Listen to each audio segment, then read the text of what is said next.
Hello ವೀಕ್ಷಕರೇ, ಮಹೋತ್ಸವ ಚಾನಲ್ಗೆ ಸ್ವಾಗತ ಎಲ್ಲರಿಗೂ. ಇವತ್ತು ತೊಂಡೆಕಾಯಿ ಪಲ್ಯ ಮಾಡೋಣ ಅಂತ ರೆಡಿ ಮಾಡ್ಕೊಳ್ತಾ ಇದ್ದೀನಿ. ತೊಂಡೆಕಾಯಿ ಪಲ್ಯನೂ ಹಾಕ್ಬೋದು, ಇಲ್ಲ ಗೊಜ್ಜು ಥರನೂ ಮಾಡ್ಕೊಬೋದು. ಒಂದರಲ್ಲೇ ಇದು ಒಂದು 600 ಗ್ರಾಮ್ ಆಗುವಷ್ಟು ತೊಂಡೆಕಾಯಿ ಕಟ್ ಮಾಡಿ ಇಟ್ಕೊಂಡಿದ್ದೀನಿ. ತೊಳ್ಕೊಂಡು ಕಟ್ ಮಾಡಿ ಇಟ್ಕೊಂಡಿದ್ದೀನಿ.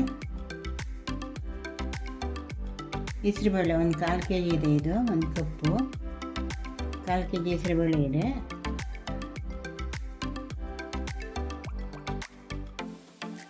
ನೀರು ಹಾಕೋಣ, ಎಷ್ಟು ಬೇಕೋ ಅಷ್ಟು ಬೇಯೋದಕ್ಕೆ.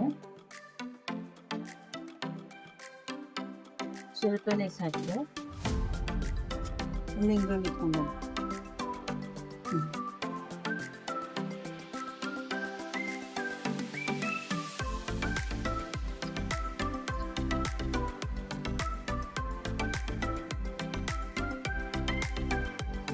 ಇಷ್ಟಾದರೆ ಸಾಕು. ನೀರು ಜಾಸ್ತಿ ಹಾಕ್ಕೊಂಡ್ರೆ ಸುಮ್ಮನೆ ವೇಸ್ಟ್ ಆಗುತ್ತೆ. ಆಮೇಲೆ ಅದೆಲ್ಲ ಬಗ್ಸ್ಕೊಂಡಾಗ ನೀರೆಲ್ಲ ಚೆಲ್ಲಬೇಕಾಗುತ್ತೆ. ಸ್ವಲ್ಪನೇ ಸಾಕು, ನೀರು ಎಷ್ಟು ಬೇಕೋ ಅಷ್ಟು ಕುದಿಯೋದಕ್ಕೆ.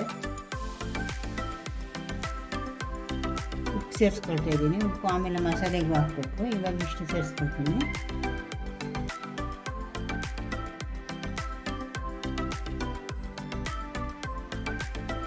ಒಂದು ಸೀಟಿ ಬಂದರೆ ಸಾಕು. ಒಂದು ಸೀಟಿ ಬಂದರೆ ಸಾಕು.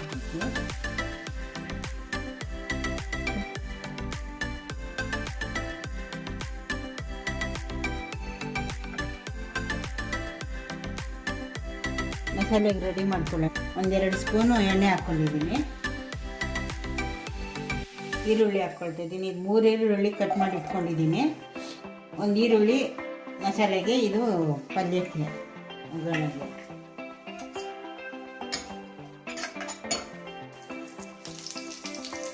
ಎರಡು ಬ್ಯಾಡಿಗೆ ಮೆಣಸಿನ್ಕಾಯಿ ತೊಗೊಂಡಿದ್ದೀನಿ. 2 ಖಾರಕ್ಕೆ 2 ಖಾರದ ಮೆಣಸಿನ್ಕಾಯಿ ತೊಗೊಂಡಿದ್ದೀನಿ.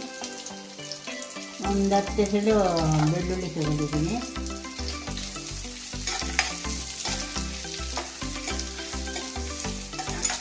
ಸ್ವಲ್ಪ ಗೋಲ್ಡನ್ ಬ್ರೌನ್ ಬರಬೇಕು. ಈರುಳ್ಳಿ ಚೆನ್ನಾಗಿ ಫ್ರೈ ಆಗಬೇಕು. 1-2 ಇಂಚು ಚಕ್ಕೆ ಮತ್ತು ಒಂದು 6-7 ಲವಂಗ ತೊಗೊಂಡಿದ್ದೀನಿ.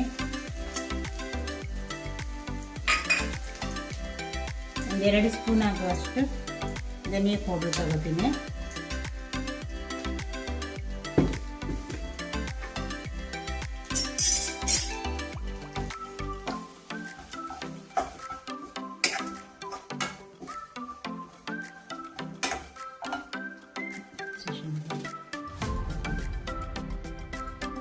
ಸ್ವಲ್ಪ ನೀರು ಹಾಕಿ ಕುದಿಸ್ಕೋಬೇಕು ಈ ಮಸಾಲೆ ಎಲ್ಲ.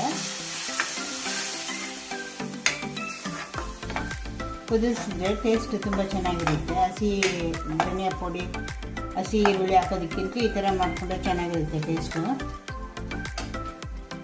ಒಂದು ಬಟ್ಲು ಹಾಕುವಷ್ಟು ಕೊಬ್ಬರಿ ತೊಗೊಂಡಿದ್ದೀನಿ. ಒಂದು ಅರ್ಧ ತೆಂಗಿನಕಾಯಿ ಹಾಕುವಷ್ಟು ತುರುಬ್ಕೊಂಡು ಇಟ್ಕೊಂಡಿದ್ದೀನಿ. ಈಗ ಇದೆಲ್ಲನೂ ರುಬ್ಕೊಂಡು ಬರಬೇಕು. ಸ್ವಲ್ಪ ತಣ್ಣಗಾಗಿ ರುಬ್ಕೊಂಡು ಬರ್ತೀನಿ.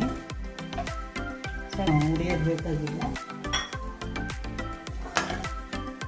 ಬಿಸಿನಲ್ಲೇ ಸ್ವಲ್ಪ ಇದಾದರೆ ಸಾಕು.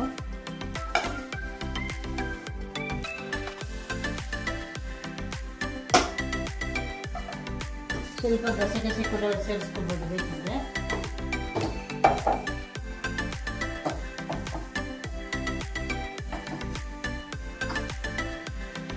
ಸ್ವಲ್ಪ ಕಡಲೆಪಪ್ಪು ಸೇರಿಸ್ಕೊತೀನಿ. ಇದನ್ನೇನು ಉರಿಯೋದೇನು ಬೇಕಾಗಿಲ್ಲ, ಹಸಿದೆ ಸಾಕು. ಮತ್ತು ಗಸಗಸೆ ಒಂದು ಸ್ವಲ್ಪ ಸೇರಿಸ್ಕೊತೀನಿ.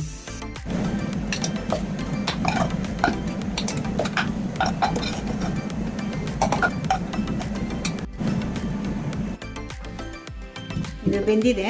ಈಗ ನೀರೆಲ್ಲ ಸಪ್ರೇಟ್ ಮಾಡ್ಕೊಬೇಕು, ಬಗ್ಗಿಸ್ಕೊಳ್ಳೋಣ.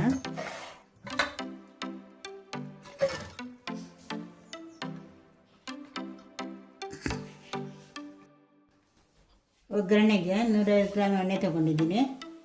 ಸಾಸಿವೆ ಹಾಕ್ಕೊಳ್ತೀನಿ. ಈರುಳ್ಳಿ ಹಾಕ್ಕೊಳ್ತೀನಿ.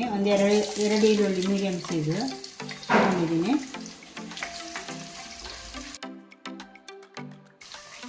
ಕರಿಬೇವು ಸೇರಿಸ್ಕೊಳ್ತೀನಿ. 1-2 ನಿಮಿಷ ಚೆನ್ನಾಗಿ ಫ್ರೈ ಆಗಿದೆ ಈರುಳ್ಳಿ ಎಲ್ಲ. ಈಗ ಟೊಮೊಟೊ ಸೇರಿಸ್ಕೊಳ್ತೀನಿ. ಒಂದು ದೊಡ್ಡ ಸೈಜ್ ಟೊಮೊಟೊ ಸೇರಿಸ್ಕೊಂಡಿದ್ದೀನಿ.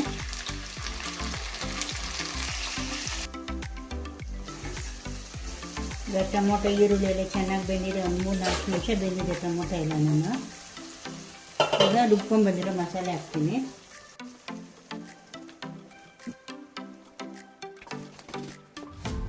ನೀರು ಸೇರಿಸ್ಕೊಳ್ತೀನಿ ಇನ್ನೊಂದು ಸ್ವಲ್ಪ.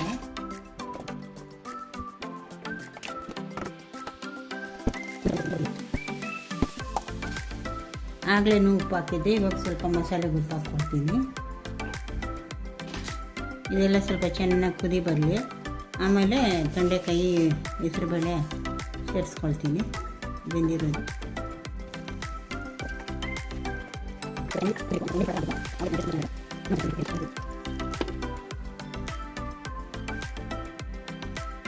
ಚೆನ್ನಾಗಿ ಕುದ್ದಿದೆ, ಒಂದು 10 ನಿಮಿಷ ಕುದಿದಿದೆ. ಈಗ ತೊಂಡೆಕಾಯಿ ಎಲ್ಲ ಸೇರಿಸ್ಕೊಳ್ತೀನಿ.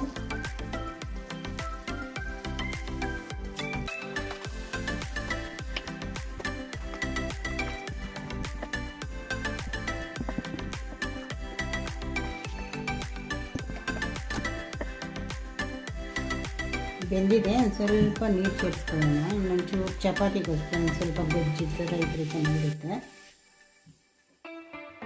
ಆವಾಗಲೇ ಬಗ್ಸಿಟ್ಕೊಂಡಿದ್ದು ನೀರಿದು, ತೊಂಡೆಕಾಯಿ ಹೆಸರುಬೇಳೆ ಬಗ್ಸಿಟ್ಕೊಂಡಿದ್ದು. ಆ ನೀರು ವೇಸ್ಟ್ ಮಾಡೋದಿಲ್ಲ, ಅದನ್ನೇ ಸೇರಿಸ್ಕೊಳ್ತಾ ಇದ್ದೀನಿ. ಇನ್ನೊಂದು 2 ನಿಮಿಷ ಚೆನ್ನಾಗಿ ಕುದಿ ಬಂದರೆ ಸಾಕು, ರೆಡಿ ತೊಂಡೆಕಾಯಿ ಪಲ್ಯ ಗೊಜ್ಜು. ಪಲ್ಯ ಬೇಕಂದರೆ ನೀರು ಸ್ವಲ್ಪ ಕಡಿಮೆ ಮಾಡಿಕೊಂಡ್ರೆ ಪಲ್ಯ ಆಗುತ್ತೆ, ಸ್ವಲ್ಪ ನೀರು ಸೇರಿಸ್ಕೊಂಡ್ರೆ ಗೊಜ್ಜಾಗುತ್ತೆ, ಚಪಾತಿಗೆ ಆಗೋ ಥರ. ಸ್ವಲ್ಪ ಕುದಿಯಲಿ ಚೆನ್ನಾಗಿ. ಚೆನ್ನಾಗಿ ರೆಡಿಯಾಗಿದೆ ಇದು. ಸ್ವಲ್ಪ ತಿರುಗಿಸ್ಕೊಳ್ತಾ ಇರಬೇಕು, ಈ ಥರ ಮಿಕ್ಸ್ ಮಾಡ್ತಾ ಇರಬೇಕು, ಇಲ್ಲ ಅಂದರೆ ತಳೆ ಹಿಡಿದ್ಬಿಡುತ್ತೆ. ಮಿಕ್ಸ್ ಮಾಡ್ತಾ ಇರಬೇಕು, ಹಾಕ್ಬಿಟ್ಟು ಬಿಟ್ಬಿಟ್ರೆ ತಳೆ ಹಿಡಿದ್ಬಿಡುತ್ತೆ, ಚೆನ್ನಾಗಿರೋದು ಹಸಿದಾಗುತ್ತೆ. ನೋಡಿ ಎಲ್ಲ ರೆಡಿ ಆಯಿತು, ಚಪಾತಿಗೆ ಸೂಪರಾಗಿರುತ್ತೆ. ಇವಾಗ ಶ್ರಾವಣ ಮಾಸ ಅಲ್ವಾ, ನಾನ್ ವೆಜ್ ತಿಂದೇ ಇರೋರು ಈ ಥರ ಮಾಡ್ಕೊಂಡು ತಿಂದರೆ ನಾನ್ ವೆಜ್ ತಿಂದಷ್ಟೇ ಖುಷಿ ಆಗುತ್ತೆ. ಒಂದ್ಸರಿ ಮಾಡಿ ತಿಂದು ನೋಡಿ ಎಷ್ಟು ಚೆನ್ನಾಗಿರುತ್ತೆ ಅಂತ. ಆರಾಮಾಗಿ ನಾನ್ ವೆಜ್ ಬದಲು ಇದು ಮಾಡ್ಕೊಂಡು ತಿನ್ಬೋದು ಶ್ರಾವಣ ಮಾಸ ಮುಗಿಯೋ ತನಕ. ಈ ಥರ ಪಲ್ಯಗಳು ಗೊಜ್ಜುಗಳು ರೆಡಿಯಾಗಿದೆ.